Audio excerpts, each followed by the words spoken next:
छात्रों को मेरा नमस्कार। तुलजा भवानी माध्यमिक विद्यालय संत ज्ञानेश्वर नगर लातूर स्कूल में चल रही वीडियो क्लासेस में आप सभी का स्वागत। आज हम कक्षा आठवीं विषय हिंदी विषय का जो 5वां पाठ है मधुबन, इस पाठ के बारे में हम जानकारी ले रहे थे। पिछली कक्षा में हमने देखा था कि प्रस्तुत पाठ में श्री अनुराग वर्मा ने प्रसिद्ध लेखक डॉक्टर राजकुमार वर्मा जी का साक्षात्कार लिया है। रचनाकार अनुराग वर्मा, इन्होंने राजकुमार प्रसिद्ध लेखक डॉक्टर राजकुमार वर्मा जी का साक्षात्कार ले रहे हैं। हमने पिछली कक्षा में देखा कि साक्षात्कार का जो समय था 10 बजे का तय हुआ था। 10 बजने के बाद, जैसे कि 10 बजे हैं अभी, अब जा रहे हैं अनुराग वर्मा मिलने के लिए, साक्षात्कार लेने के लिए।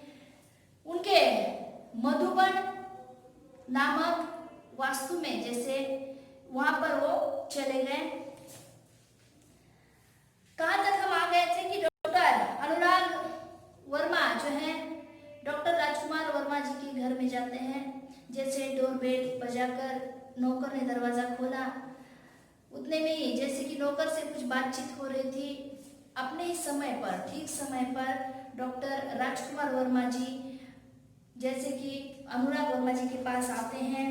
और जब जैसे कि उनका साक्षात्कार अभी चल रहा है, यहाँ तक हम आ गए थे कि अब वो दोनों बातें कर रहे हैं। डॉक्टर अनुराग वर्मा डॉक्टर राजकुमार वर्मा जी से कुछ प्रश्न पूछ रहे हैं और राजकुमार वर्मा जी ने इन प्रश्नों के उत्तर जो है, बहुत सुंदर उत्तर यहाँ पर दिए गए हैं। जैसे कड़ी बेबाकी से उत्तर यहाँ पर दिए हैं। तो पहला प्रश्न है कि डॉक्टर साहब ने बड़ी सरलता से कहा, अच्छा, जैसे कि अब हम प्रश्न पूछने जा रहे हैं। अनुराग जी, जैसे कि डॉक्टर साहब वहां पर आ जाते हैं, राजकुमार वर्मा जी वहां पर आ जाते हैं, अनुराग वर्मा जी को अपने घर में पाकर प्रश्न पूछते हैं कि अनुराग जी कैसे आना हुआ। आते ही राजकुमार वर्मा ने प्रश्न पूछा। मैंने कहा, यानी लेखक अनुराग वर्मा जी ने कहा, क्या कहा कि डॉक्टर साहब, कुछ प्रसंग जो आपके जीवन से संबंधित है और उसके आपको जो महत्वपूर्ण प्रेरणाएं मिली हो, उन्हीं से या उन्हीं की जानकारी हेतु आया हूं। रचनाकार ने कहा कि डॉक्टर साहब, कुछ प्रसंग जो है आपके जीवन से संबंधित है और उनसे जो आपको प्रेरणा मिली है, इसके बारे में मैं जानकारी लेने के लिए वहां पर आया हूं। तो डॉक्टर साहब ने बड़ी सरलता से कहा, अच्छा, तो फिर पूछिए। अभी साक्षात्कार हो रहा है, जिसे हम मुलाकात कहते हैं, प्रत्यक्ष भेंट कहते हैं। तो साक्षात्कार चल रहा है, प्रश्न पूछ रहे हैं डॉक्टर अनुराग वर्मा, रचनाकार है अनुराग वर्मा जी, प्रश्न पूछ रहे हैं प्रसिद्ध लेखक डॉक्टर राजकुमार वर्मा जी से। पहला प्रश्न है, देखो, डॉक्टर साहब, काव्य रचना की प्रेरणा आपको कहां से और कैसे प्राप्त हुई? पहला प्रश्न क्या, डॉक्टर साहब, काव्य रचना की जो प्रेरणा आपको मिली है वो कैसे और कहां से प्राप्त हुई? इस संदर्भ में कोई ऐसा प्रसंग बताने का प्रश्न करें जिसने आपके जीवन के अंतरंग पहलुओं को महत्वपूर्ण मोड़ दिया है। अब इसके बारे में आप बताइए कि आपको काव्य की प्रेरणा कहां से मिली, कैसे प्राप्त हुई, आप इसके बारे में हम बताइए। तो उत्तर में डॉक्टर राजकुमार जी कह रहे, देखो, पहले तो मेरे जीवन में समाज की अंत व्यवस्था के प्रति विद्रोह अपने आप ही उदित हुआ था। सन 1921 में जब मैं केवल 15.5 वर्ष का था, गांधी जी के असहयोग आंदोलन में पारिवारिक एवं सामाजिक व्यवधानों से संघर्ष करते हुए मैंने भाग लिया।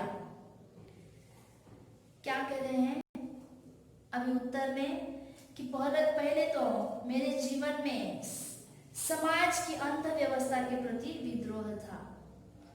राजकुमार वर्मा जी कह रहे कि मैं पहले से ही मेरे जीवन में ये मुझे ऐसा लगता था कि जो समाज में अंधव्यवस्था है उसके प्रति मेरे मन में विद्रोह था। और सन 1921 में जब मैं केवल 15.5 वर्ष का था, सन 1921 में राजकुमार वर्मा केवल 15.5 साल के थे। गांधी जी के असहयोग आंदोलन में पारिवारिक एवं सामाजिक व्यवधानों से संघर्ष करते हुए मैंने भाग लिया था। उस समय स्कूल छोड़ने की बात तो सोची भी नहीं जा सकती थी, मगर मध्य प्रदेश के अंतर्गत नरसिंहपुर में मौलाना शौकत अली साहब आए और बोले, गांधी जी ने कहा है कि अंग्रेजी की तालीम गुलाम बनाने का एक नुस्खा है। और तभी से गांधीवादी विचार पर चलने वाले डॉक्टर राजकुमार वर्मा जी के जीवन में, जैसे कि 15.5 वर्ष के थे तब भी से वह गांधी जी के असहयोग आंदोलन में शामिल थे। और उनकी पढ़ाई जैसे शुरू थी, अब पढ़ाई तो छोड़ी नहीं जा सकती थी, उसके बारे में तो सोचा भी नहीं जा सकता था।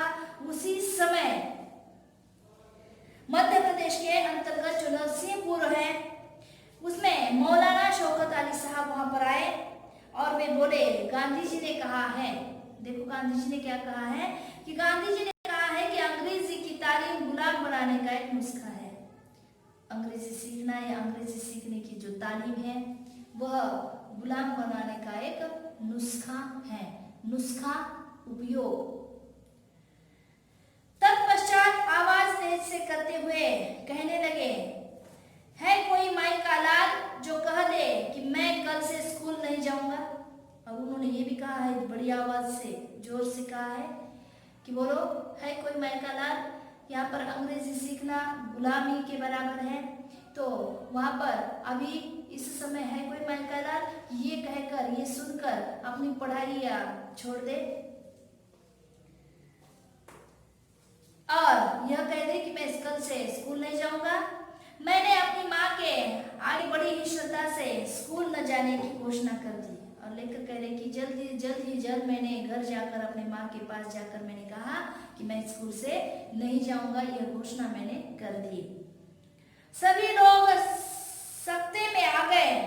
बात भी अजीब थी कि उन दिनों एक डिप्टी कलेक्टर का लड़का विद्रोह कर जाए। और उस समय यह जो घोषणा लेखक ने की, तो उस समय के जो डिप्टी कलेक्टर थे लेखक के राजकुमार वर्मा जी के पिताजी थे। और ये बात पता चली कि उन दिनों एक डिप्टी कलेक्टर का लड़का विद्रोह कर जाए। स्कूल के बारे में लोगों ने बहुत समझाया, पिताजी की जो नौकरी की बात कही, परंतु घर से निकल पड़ा क्योंकि गांधी जी का आदेश मानना था। बहुत कुछ समझाया, पिताजी की नौकरी की भी बात थी, सभी समझा रहे थे, घर से निकल पड़ा। और क्यों घर से निकल पड़े? क्योंकि लेखक कह रहे हैं कि डॉक्टर राजकुमार वर्मा जी को गांधी जी का आदेश मानना था। इस प्रकार सर्वप्रथम मैंने सत्य एवं देश के लिए विद्रोह किया और घर छोड़कर, जैसे कि मैंने पहली बार क्या किया, सर्वप्रथम मैंने सत्य एवं देश के लिए विद्रोह किया। तब तक मैं 16 वर्ष का हो चुका था और राष्ट्रीय ध्वज लेकर नगर में प्रभात फेरी भी किया करता था। जैसे कि देश प्रेरणा, देश के प्रति प्रेम जैसे 16 वर्ष से राजकुमार वर्मा जी के अंतर्गत था। तो वो क्या करते थे कि गली गली में झंडा जो है हाथ में लेकर प्रभात फेरी भी, राष्ट्रीय ध्वज लेकर नगर में प्रभात फेरी भी किया करता था। यह बात सन 1921 की है और इसी समय मैंने देश प्रेम पर एक कविता भी लिखी। यही मेरी कविता का मंगलाचरण था। और उस समय 16 वर्ष के थे। देश प्रेम उनके प्रति, या जैसे देश के प्रति उनके मन में प्रेम था और वो क्या किया करते थे, राष्ट्रीय ध्वज हाथ में लेकर गली गली में प्रभात फेरी भी किया करते थे। और उसी समय 1921 में ही उन्होंने अब एक कविता का लेखन किया और यही कविता ही उनके काव्य का जैसे कविता का मंगलाचरण था। अगला प्रश्न है, यहाँ से मैंने कविता लिखना शुरू कर दिया सन 1921 से। प्रश्न है आगे देखो कि आप मध्य प्रदेश से उत्तर प्रदेश कैसे आए। अगला प्रश्न क्या है कि आप मध्य प्रदेश से उत्तर प्रदेश कैसे आए। उत्तर है देखो उनका, हिंदी प्रेम ने मुझे मध्य प्रदेश से उत्तर प्रदेश आने को प्रेरित किया क्योंकि उन दिनों नागपुर विश्वविद्यालय में हिंदी नहीं थी। और मध्य प्रदेश में या मध्य प्रदेश से उत्तर प्रदेश आने का कारण पूछा तो उत्तर में बता रहे हैं कि हिंदी विषय का जो प्रेम है उसने मुझे मध्य प्रदेश से उत्तर प्रदेश में आने के लिए प्रेरित किया क्योंकि उन दिनों नागपुर विश्वविद्यालय में हिंदी नहीं थी। सन 1925 में मैंने इंटर की परीक्षा उत्तीर्ण की। तत्पश्चात उच्च शिक्षा हेतु प्रयाग विश्वविद्यालय में प्रवेश ले लिया। मैंने इसी विश्वविद्यालय से एमए की परीक्षा प्रथम श्रेणी में उत्तीर्ण की और आगे की जो शिक्षा है प्रयाग विश्वविद्यालय में उन्होंने जैसे एमए की परीक्षा उत्तीर्ण की। 1925 में उन्होंने इंटर परीक्षा उत्तीर्ण उन्होंने की। मैंने देखा कि डॉक्टर साहब के चेहरे पर गंभीरता के भाव साफ प्रतिबिंबित हो रहे थे। ऐसा प्रतीत हो रहा था जैसे वे अपने अतीत में खो से गए हैं। मैंने पुनः सवाल किया और ये समझाते हुए ऐसा लगा लेखक को कि वो मन ही मन में जैसे कुछ खोए हुए से है। इसीलिए मैंने अगला प्रश्न पूछा, डॉक्टर साहब, प्राय ऐसा देखा गया है कि कवियों एवं लेखकों के जीवन में उनका लौकिक प्रेम पारलौकिक प्रेम में बदल गया। क्या आपके साथ भी ऐसा हुआ था या हुआ है?